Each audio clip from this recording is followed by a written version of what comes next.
Hello，大家好，我係 Jonathan。咁今日咧會嚟到上翠苑啊。咁呢一集咧就帶大家睇呢一個嘅屋苑。咁如果喺居屋市場嚟計咧，咁喺荃灣區咧其實就唔算好多選擇。咁樓齡舊少少嘅會有啟德邨新村啦、寶石大廈啦。咁同埋我哋而家睇呢個嘅上翠苑，仲有一個上文苑。咁點解會大家睇上翠苑咧？其中一個原因就係上翠苑個樓齡會比較新啲，咁入咗伙到而家就8年樓度，係啦。咁喺荃灣都算係市中心位置嚟嘅，近翻住大窩口地鐵站啦。咁附近有一個嘅悅來商場，咁衣食住行咧都可以喺商場附近可以買得到。咁樓下就係醫廊添，咁出門口咧就係巴士小巴站，咁所以交通嚟計咧佢都算係好方便嘅。咁另外有一個就叫上文苑，咁但係上文苑咧就個戶型咧就主要集中就係啲一房間隔。咁上翠苑咧就全部都係啲400幾尺嘅兩房為主嘅，咁所以通常如果你揾開留意開居屋或者而家揾緊一啲嘅居屋嘅二手市場啦，未補地價咧，咁上翠苑呢一個樓盤咧，你就真係要過嚟睇一睇啦。咁就唔講太多啦，咁我哋過場會俾啲物業資料大家睇下啦。咁就我哋而家即刻就上單位睇啦。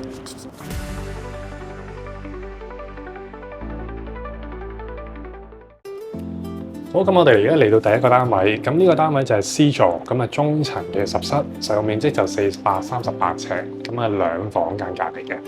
咁上翠苑咧，你會見到佢啲間隔咧，其實大部分都好四正嘅，咁因為佢啲房咧就全部左右分開咧，咁變相個擺位咧就擺家私好好擺啦，咁同埋嗰個廳個實用率好高啊，冇走廊位。咁我哋而家影咗個客廳俾大家睇先。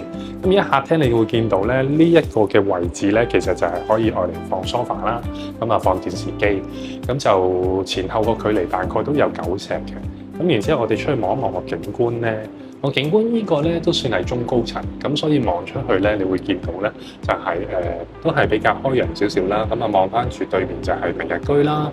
咁啱啱就過咗少少工廠樓頂，會望到大帽山景。咁而望出去，你都會見到藍天白雲啦。咁對出我哋而家呢一個咧就係 B 座嚟嘅，上翠苑 B 座。咁我哋而家調翻轉咧，咁就影翻個廳俾大家睇。咁飯廳個空間位置，你會見到咧，咁就其實大之餘咧，咁佢可以放到張梳化放餐台呢個位置，係啦。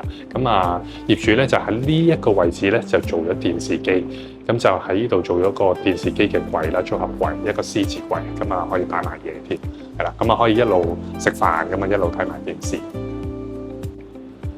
咁大門入到嚟咧，左手邊咧就會係廚房嘅位置啦。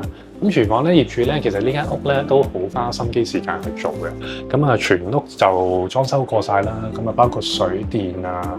咁你見到佢廚房裏邊嘅櫥櫃啊，咁亦都係全新再做過。咁你亦都見到佢咧自己安置咗呢個焗爐啦。咁有埋呢個嘅洗衣機啦、煮食爐啊、抽油煙機嗰啲全部都係新嘅。咁新買家就唔需要再重新裝修。咁因為呢度入咗伙嘅樓齡都新嘅，咁所以變相咧佢如果佢全屋做晒大裝修嘅話咧，咁業主就唔需要再花錢去做任何嘅裝修，咁基本上可以拎包就入住啦。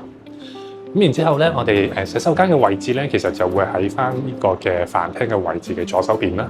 咁洗手間亦都係啦，鋪過晒所有嘅瓷磚啦，咁做晒所有嘅浴瓶啊，咁一啲嘅潔具都可以見到，全部都係新淨嘅。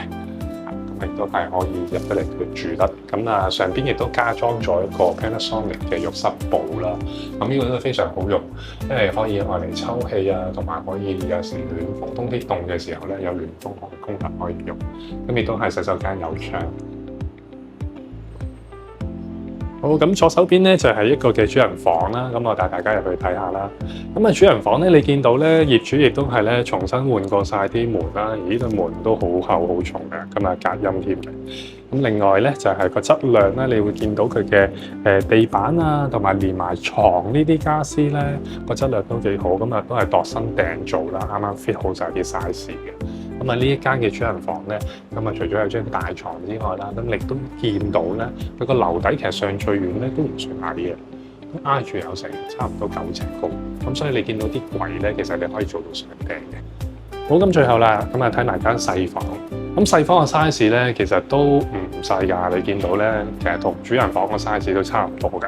咁所以咧，你見到佢放個衣櫃咧，可以做到上頂啦，放到個大嘅衣櫃之餘咧，仲可以放到張大概係4尺床啦。咁做咗上下格啦。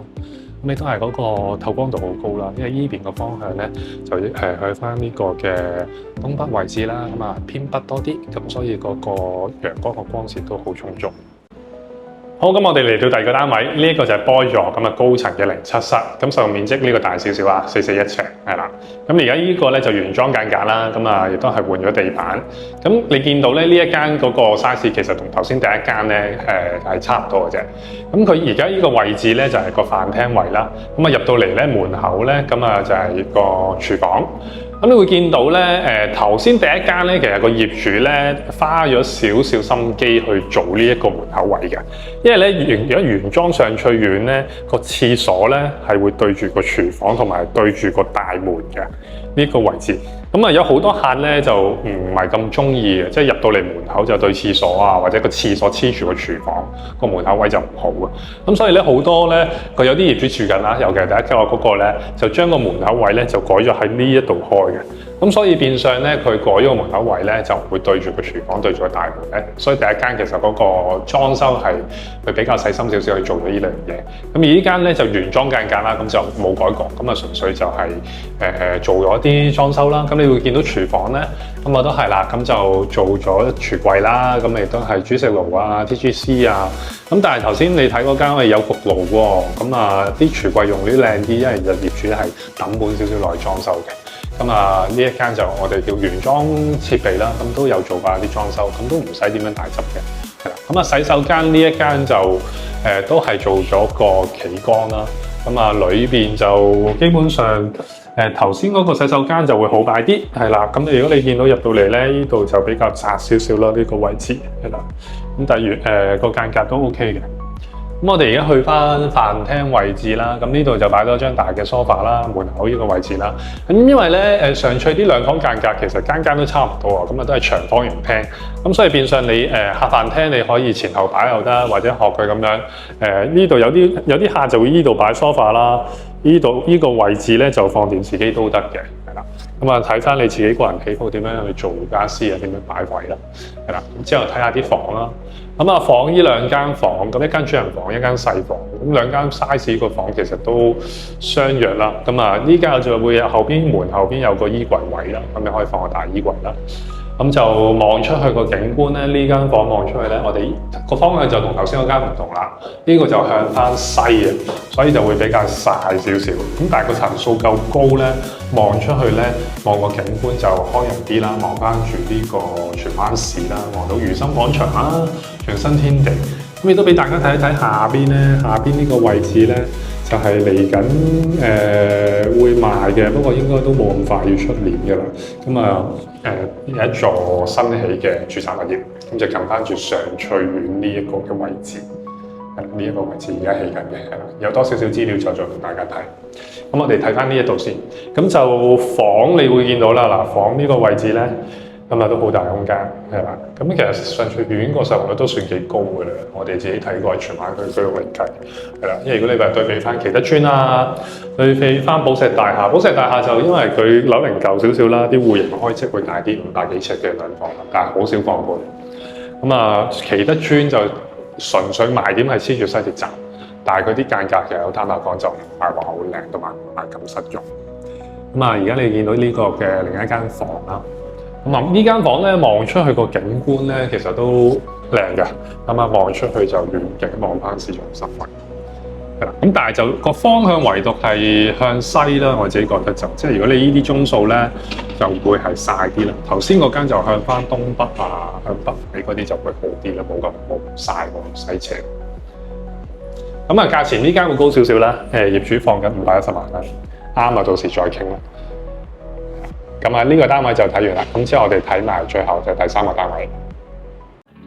好，最後一個單位咁啊 ，boy 座咁啊，呢個都係中層啊，咁啊04室，咁啊實用面積438尺，咁都係啦，原裝間隔，咁啊少少裝修啦，咁啊業主可能住嘅時候就自己做裝修，咁啊整嗰啲廚房廁所啦，咁但係都係啦，對翻住門口啦，洗手間，咁同埋廚房就係黐住洗手間啦，咁冇改過門口位，咁啊原裝嗰個交樓標準係咁樣嘅，係啦，咁啊睇一睇個客廳先啦，咁門口左手邊呢一個客廳咧。咁你會見到就係做咗個櫃啦，咁之後咧就係一個電視機櫃，咁啊擺 sofa 啦，左手邊係啦。咁呢一個單位咧，咁啊右手邊呢個房咧就冇做到啦。咁啊純粹係一個房啦。咁呢個佢就可能當係一個衣帽間位置啦。咁如果客人需要兩個緊房嘅，就要自己再做翻牆、做翻門。咁呢間單位就普遍佢係向翻後邊嘅景觀。咁啊方向就雖然係向南啊，但係就全工廠徑。咁所以其實都唔係話太過開揚嘅，咁啊都係望樓景多。OK， 咁啊如果你係買嚟自己住，會預裝修啊，預裝修，咁呢間可以嘅，咁你可以成間拆晒再做。咁如果你話我想用翻現成嘅裝修咧，咁反而就推介你頭先第一間嗰間啦，個裝修就幾好，咁同埋唔使點樣大執。呢一間就佢可能真係要執啦，係啦，要花錢裝修。咁我睇埋個主人房。咁主人房就你會見到佢放到張大床啦，咁亦都係做到個大嘅衣櫃啦，到頂啦，咁但係就唔係話太過特別，咁啊都係需要自己再執下啲裝修噶啦。好，咁啊除非個價錢呢間好平咯，咁啊業主而家放緊就呢個嘅價錢係啦。咁如果你有興趣嘅，可以再聯絡我哋再傾。好，咁單位睇完啦，咁啊唔知你覺得點咧？咁可以喺留言話翻俾我哋聽啦，或者你有咩樓盤想睇嘅，咁我都可以話俾我哋聽，有時間就會發俾你睇。咁啊記得訂閱我哋頻道啦，有興趣都可以留意開居屋嘅朋友仔，咁可以揾翻我哋睇樓。咁我哋下集再見。